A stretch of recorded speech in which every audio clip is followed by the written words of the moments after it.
The true measure of any society can be found in how it treats its most vulnerable members. Good afternoon. My name is Mustafa Tameez, and I'm really reminded of those words today because of our two guests, Tena and Tama, the co-presidents of Houston Pest Theft.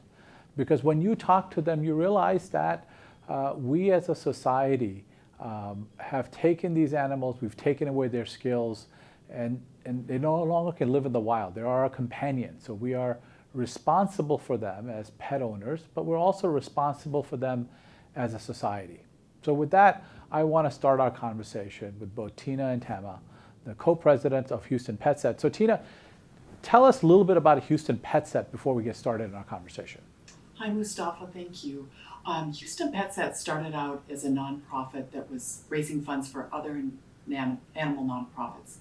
And we recognized about 7 or 8 years ago that with all the resources going into this, that we weren't getting ahead of the problem, we were actually falling behind.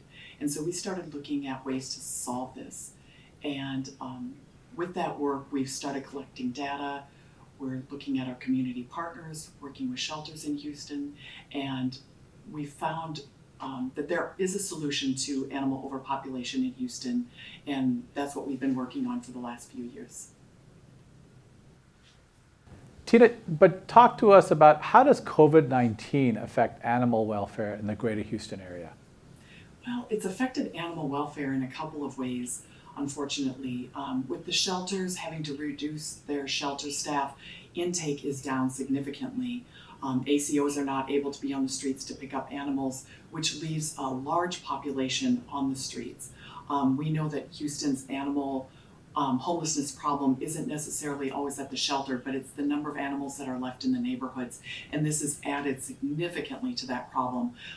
It's unfortunate because it is also puppy and kitty season, and with the number of animals out there giving birth to puppies, we're seeing a huge uptick in the requests for help for puppies and mamas and animals on the streets.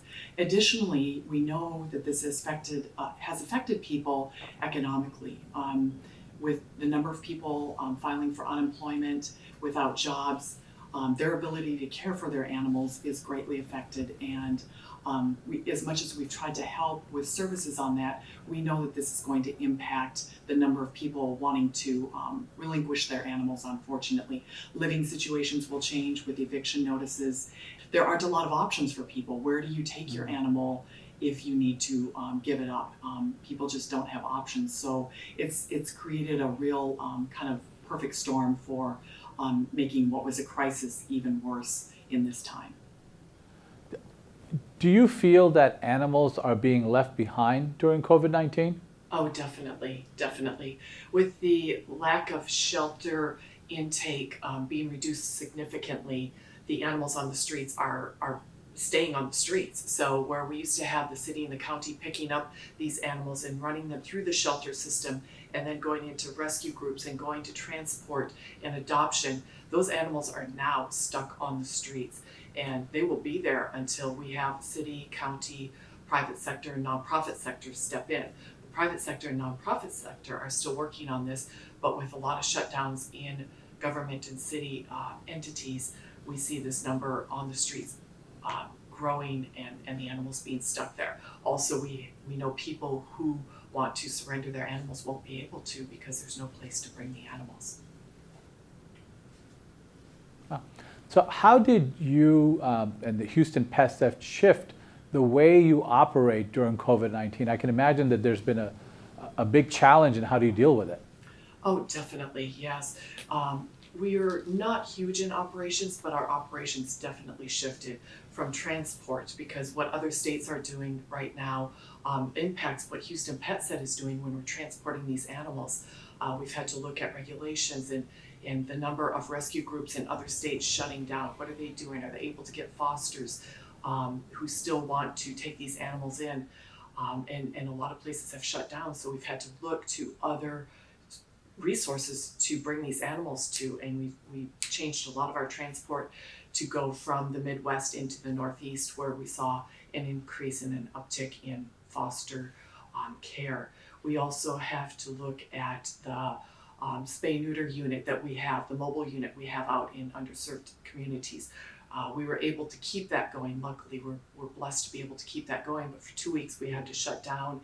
And in that time, we got a lot of requests for not only spay-neuter services, but for emergency services. People who are feeling the impact of this economic pandemic no longer have the ability to pay for vet services. So they're asking us, can you help?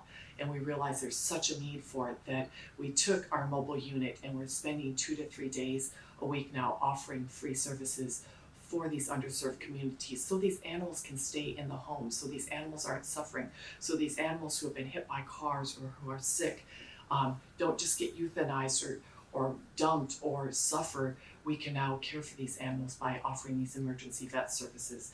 And then we look at fundraising also, which is the backbone for our organization, because we fund 70 plus other animal nonprofits. We've had to shift how we fundraise, and our annual fundraiser, we will not be able to have this in the fall. So what does that look like, and how do we continue to raise funds so we can support these other 70 plus animal nonprofits doing the critical work on the front lines? You know, I've been seeing reports about shelters clearing out, and I wasn't really sure how to interpret that. Is that good or is that bad? Can you talk a little bit about that? You know, it's always a good thing when people are rescuing or fostering and the shelters are clearing out, but it's not a true measure of what's happening with animal welfare in a community by any stretch. The animals that make their way to homes and to foster homes are the lucky ones, but when the shelters in Houston are empty, they should fill up again immediately because of the number of strays that are on our streets and in our neighborhoods. We should never have an empty shelter in Houston because we have literally hundreds of thousands of strays roaming our streets that need to be rescued, that want to be rescued, and we have the capacity to do it in our shelter system. We just need to make sure that they're getting to the shelters for that staging period. That way they're able to be vetted, they're able to be prepared for either foster, for adoption, or for transport. The two of you talk to a lot of rescue partners across the county. And so you're in touch with people and you have a sense, you have the pulse of this. What are you hearing from a lot of your partners when it comes to rescues? There is a definite increase in need on the streets. I think 55% of our rescue partners said that they're seeing more animals than ever on the streets, and that is a need. So if they're seeing more animals and donations are down, we've got this problem that we're facing when we come out of this, if we come out of this. So this number of animals on the streets, not only are the animals increasing, but they are reproducing then when they're out there also. And they're also more at risk. The longer they're there, the more at risk they are for injury, disease. A lot of the animals are, they get hit by cars. They're used for nefarious activities such as dog fighting. It's easier to get these animals. So when they do finally get into a rescue group or a shelter or a nonprofit, they're even more in need of health services. They need vet care. They need to be rehabilitated in a lot of ways. So this situation, this crisis is on top of another crisis. As I hear you talk, I'm wondering, what do you recommend people do to help? Because a lot of us that are not experts like you, that love our animals and care about this issue, what can we do to help right now?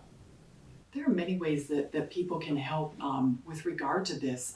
Of course, donations are really necessary. As Tama said, donations and funding are down for nonprofits during this time, but the need is up. So anybody that can make a donation is really appreciated. $5, $10 makes a difference. $10 buys a microchip for an animal. You think that's not a great donation, but that's important to us because there's a 95% chance that an animal with a microchip will be returned to its owners. Only 5% are ever really returned. So that makes a huge difference. People at home, if they're able to foster, if they're able to adopt, that's a huge help right now because there are so many animals in need. If you're looking for an animal, please, please, please adopt, don't shop. There are purebreds out there in all of our rescue communities, in purebred rescue groups that are ready for adoption, whether you want a Westie all the way up to Newfoundland. You've got breed-specific rescue groups that are ready to adopt out to you. So, and additionally, as I said before, fostering is really important. We need to get the animals off the streets and into homes. If I can step back a little bit, our transport program, we have new transport partners in the Northeast, as Tama said. The challenge for us is finding dogs that are ready to go on transport. With the shelters with limited intake right now, we don't have that staging area. So we have this real quandary about what to do with rescue partners in the Northeast that are asking for more animals, but we don't have the staging area anymore to care for them, to get them ready, to vet them, to prepare them for transport. So what's missing right now, there's a big gap in kind of that transition between going from the streets into either a rescue or a shelter all the way up through transport. And so if people are able to foster, that's where we fill that gap. So it's an important service. It's really a giving thing to do, because what you do is you prepare that dog to leave you, and it can be heartbreaking, but it's also incredibly rewarding. You know, the Kinder Institute just put out their annual survey, and I've worked closely with Dr. Kleinberg for many years. His survey for the last 30 plus years has tracked the opinions of Houstonians and people in Harris County. And this year, when I was looking through the survey, what really jumped out at me is that 1 in 4 Harris County residents believes that the stray animal issue is the #1 issue for them. And when I kind of dug through, because I'm a little geek with data, I dug into it, realized that if you look at our county in certain zip codes, which is like almost like starting north, going east part of the Harris County and the south part of Harris County, for those people in those key neighborhoods, this was a #1 issue. More than traffic, more than crime, stray animals was a #1 issue. And across the board, what really was a big message that I thought in the survey was 64% reported that they wanted the city government, the county government, more of their tax dollars could be used to tackle the stray dog and cat population that we have in Harris County. How do you interpret that? What do you think what do you think that should be done? It wasn't a surprise to us because we've been hearing anecdotally for years about this issue. We've been hearing that the private sector and the nonprofit sector know that this is an issue. This is a quality of life issue that affects over half of our population in the greater Houston area. So it wasn't a surprise to us, but we were almost a little relieved to have this very solid data to back up what we know anecdotally from Dr. Kleinberg, a trusted source, somebody who's been studying this for decades. It's nice to hear that the data backs up what we know anecdotally, that this is an issue. And not only are animals suffering, but people are suffering. People cannot get out of their homes to get to Metro. We heard that directly from Metro, that people are afraid to get to the Metro system because of the stray animals running. Parents afraid to send their children to school.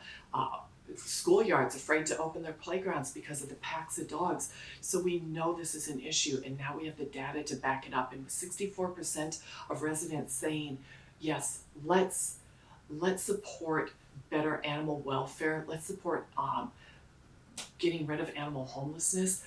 We've got the data we need for city leaders to okay the funding going forward. If this is one of Houston's solvable problems. There are intrinsic issues with every city, but this is solvable, and it just needs the resources behind it. Is there something that we haven't talked about yet? Because I know the two of you are regional experts when it comes to animal welfare, and you've been involved so long. Is there some element of this conversation that you think that we didn't touch on? Well, I think that Houstonians love Houston, and we're a first class city. We really are. We do everything well. We do sports well. We do medical well. We do oil and gas well. We do space well. Technology. We do a lot of things well, but we fall short when it comes to animal welfare.